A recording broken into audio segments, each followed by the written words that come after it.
ఖచ్చితంగా అందరికీ వందనాలన్న. ఈ అవకాశం ఇచ్చిన ప్రతి ఒక్క మన రైట్ సొసైటీ అడ్మిన్ టీం అందరికీ వందనాలు తెలియజేస్తాను. నేను ఈ యొక్క రైట్ సొసైటీలో ఈ క్లాసెస్ 15th బ్యాచ్ నేనున్నాను. అయితే నేను ఏమి నేర్చుకున్నాను, లేకపోతే నాకు ఎలాగ ఉపయోగపడింది అనేది క్లుప్తంగా 2 నిమిషాల్లో చెప్తానన్న. ఆహ్, నా పర్సనల్ ఎక్స్‌పీరియన్సే చెప్తున్నానన్న. మొదటగా వచ్చి ఈ ఈ యొక్క కోర్ వాల్యూస్ అనేది మొదటగా ఇంట్రడ్యూస్ చేశారన్న. ఆ కోర్ వాల్యూస్ మేము వింటున్నప్పుడు ముందు ఫ్యామిలీగా నేను, నా భార్య మేము ఒకరినొకరు ఎలా అర్థం చేసుకోవాలి అనే విషయాన్ని చాలా క్లియర్‌గా నేర్చుకున్నామన్న.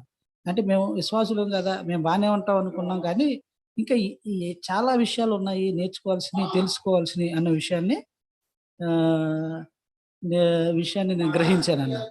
తర్వాత ఫ్యామిలీగా అప్పటి నుండి మేము ఒకరికొకరు అర్థం చేసుకోవటం, మిస్‌అండర్‌స్టాండింగ్స్ అనేవి చాలా తగ్గిపోయినాయండి. ఒకటి. రెండో విషయం వచ్చి వాక్యాన్ని సరిగ్గా అర్థం చేసుకోవటానికి బాగా యూజ్ అవుతుంది. అంటే మనం ఒక వేలో చాలా వాక్యాలు లేతే ఏదేదైనా ఒక ఆలోచన మనలో స్థిరపడిపోయి ఉంటది. కానీ దాన్ని సరిగ్గా అర్థం చేసుకోవటానికి, సరైన వేలో అర్థం చేసుకోవటానికి ఈ క్లాసెస్ నాకు చాలా ఉపయోగపడినాయన్న. 2 మూడోదొచ్చన్న హ్మ్. ఆహ్, మొన్న రీసెంట్‌గా కూడా ఒక మిషన్స్ మీద క్లాస్ జరుగుతున్నప్పుడు నేను మిషనరీ అంటే ఏంటి అంటే ఓన్లీ మిషనరీ ఎళ్లి సంఘ స్థాపన చేస్తాడు అని అనుకునేవాడిని. కానీ అతనెళ్లి సువార్త ప్రకటించాలి, శిష్యుల్ని చేయాలి, తర్వాత సంఘ స్థాపన చేయాలి. అంటే మన మనసులో ఆల్రెడీ కొన్ని నాటుకుపోయి ఉంటున్నాయి.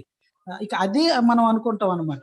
ఇదే రైట్ అని అనుకుంటాం. కానీ రైటే కానీ ఏది ఎప్పుడు ముందా, వెనక్కి ఒక పద్ధతి, ఒక ఆర్డర్‌ని ఈ క్లాసెస్ ద్వారా నేను నేర్చుకున్నానన్న. 4 విషయం ఏంటంటేనా ఆహ్, ఫైనల్‌గా ఏంటంటే ఒక పరిణీతి చెందటం జరిగింది.